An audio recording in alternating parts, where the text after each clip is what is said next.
Là-bas, sous un ciel immense où les étoiles dansent comme des esprits joyeux, s'étendait jadis le royaume de Koraben. Terre rouge, terre d'or, terre de tam-tam et de palabres. Là où chaque arbre avait une histoire, chaque pierre un secret, chaque rivière une chanson. Les matins s'y levaient avec le parfum de la rosée sur l'herbe haute, et les cris des coqs réveillaient les villages. Les femmes allumaient le feu avec des brindilles sèches, pilonnaient le mil en chantant, pendant que les enfants couraient pieds nus, leur rire clair comme le tintement des grelots. Les hommes, eux, prenaient la route des champs, des marchés ou de la chasse, portant sur leurs épaules la force et la fierté de Koraben. Mais le cœur battant de ce royaume, c'était sa capitale, Tankodogo, cité des 1000 couleurs. Là, les huttes d'argile rouge s'entassaient comme des termitières sacrées, les marchés bruissaient du tumulte des vendeurs de cola, de tissus indigo, de sel et de miel. Les griots s'installaient à l'ombre des baobabs, frappant la kora et le balafon pour raconter les hauts faits des ancêtres.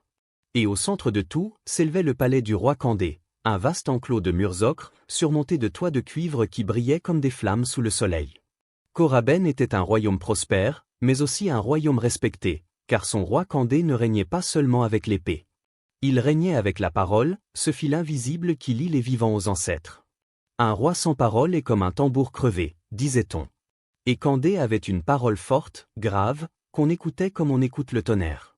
Or, au cœur de ce royaume, il y avait une étoile plus brillante que toutes les autres, la princesse Nali. Nali, fille unique du roi, était louée dans tout Koraben et au-delà.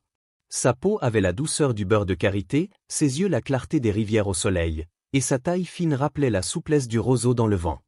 Mais sa beauté n'était pas que chère, elle portait aussi la grâce dans ses gestes, la sagesse dans ses paroles, et la générosité dans son rire.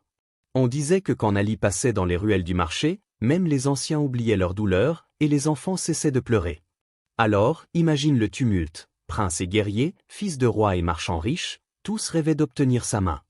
Mais Kandé savait que la beauté attire autant la lumière que les ténèbres. Et il craignait qu'un homme indigne ne la prenne, brisant ainsi le destin de Koraben.